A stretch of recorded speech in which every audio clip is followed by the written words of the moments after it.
അപ്പൊ അത് കഴിഞ്ഞപ്പോ എന്ന് പറഞ്ഞ നേരെ ഇറങ്ങി വന്നിട്ട് നീ പോലീസുകാരുടെ വണ്ടി തടയാൻ വളർന്നു എന്ന് പറഞ്ഞിട്ട് ഇവന്റെ മുഖത്തിട്ട് ഒറ്റ അടി കൊടുത്തു. അത് കണ്ടപ്പോ ഒന്നും മാറി ഒന്നും ചെയ്യില്ല എന്നും പറഞ്ഞ് ഞാൻ ചെന്ന് കഴിഞ്ഞപ്പോ എന്റെ ഇവിടെ ഒരു ഇടിയിടിച്ചു. നല്ല ആരോഗ്യമുള്ള മനുഷ്യന്, നല്ല വേദനയുണ്ട് ഇപ്പോഴും. അല്ല, വണ്ടി സ്ലോ ഡൗൺ ആക്കിയാൻ പറഞ്ഞത്. ക്രൗഡിലേക്ക് ഒരു വണ്ടി സ്പീഡിൽ വന്നു, അവരിറങ്ങി വന്നിട്ട് പോലീസുകാരുടെ വണ്ടി ക്യാഷുള്ള നമുക്ക് അറിയില്ല അവർ പോലീസുകാരായിരുന്നു വന്നു, പിന്നീട് അറിയുന്നതല്ല.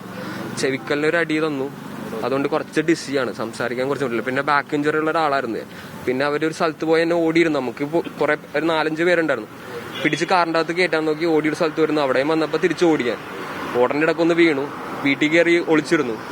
പിന്നെ വീട്ടുകാർ വന്നിട്ടാണ് ഹോസ്പിറ്റലിൽ കൊണ്ടുവന്നത്. അതുകൊണ്ട് എവിടെ വെച്ചാണ് ഈ സംഭവം നടക്കുന്നത്? ലൈറ്റ് ഹൗസിന്റെ ബാക്കിൽ പുതുവൈപ്പ്.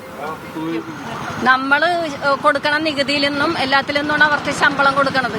ഈ പോലീസുകാർ ഇങ്ങനെ പാവം പിള്ളേരെ ഓടിച്ചിട്ട് പിടിക്കാൻ നിന്ന് നാളെ അവർ വല്ല കഞ്ചാവ് കേസിലും പെടുത്തിയ ഞങ്ങൾ മാതാപിതാക്കൾ ഇവരെ കഷ്ടപ്പെട്ട് വളർത്തണത് ഞങ്ങൾക്ക് ഗുണം ഉണ്ടാകാനാണ്, അല്ലാതെ ഞങ്ങളുടെ മക്കളെ നശിപ്പിക്കും. പരാതി നൽകാനാണ് തീരുമാനം. ഞാൻ ഇവരെ ഇവിടെ അഡ്മിറ്റ് ആക്കിയിട്ട് ഞാൻ ഞാറക്ക പോലീസ് സ്റ്റേഷനിലേക്ക് പോകും. ഞാൻ അവിടെ കുത്തിയിരിക്കും. ഞാൻ നീതി കിട്ടാതെ രക്ഷയില്ല. നാളെ ഇവരെ വല്ല കേസിലും കുടിക്കാലും ഞങ്ങൾ എന്ത് ചെയ്യും? ഇവനാണെങ്കിൽ നടുവിന് വയ്യാതെ ട്രീറ്റ്മെന്റ് കഴിഞ്ഞ് വന്നിട്ട് അവൻ കരണത്തിട്ട് അടിച്ചിട്ട് അവിടെ വീർത്തിരിക്കുവാണ്. കംപ്ലീറ്റ് ഇപ്പൊ ചെക്കപ്പിന് പറഞ്ഞിരിക്കുന്നത്. അതിന് ഇരിക്കാനോ നിൽക്കാനോ ഒന്നും പറ്റുന്നില്ല. ഇങ്ങനെ എന്ത് ചെയ്യും? പാവങ്ങൾക്കും ജീവിക്കണ്ടേ?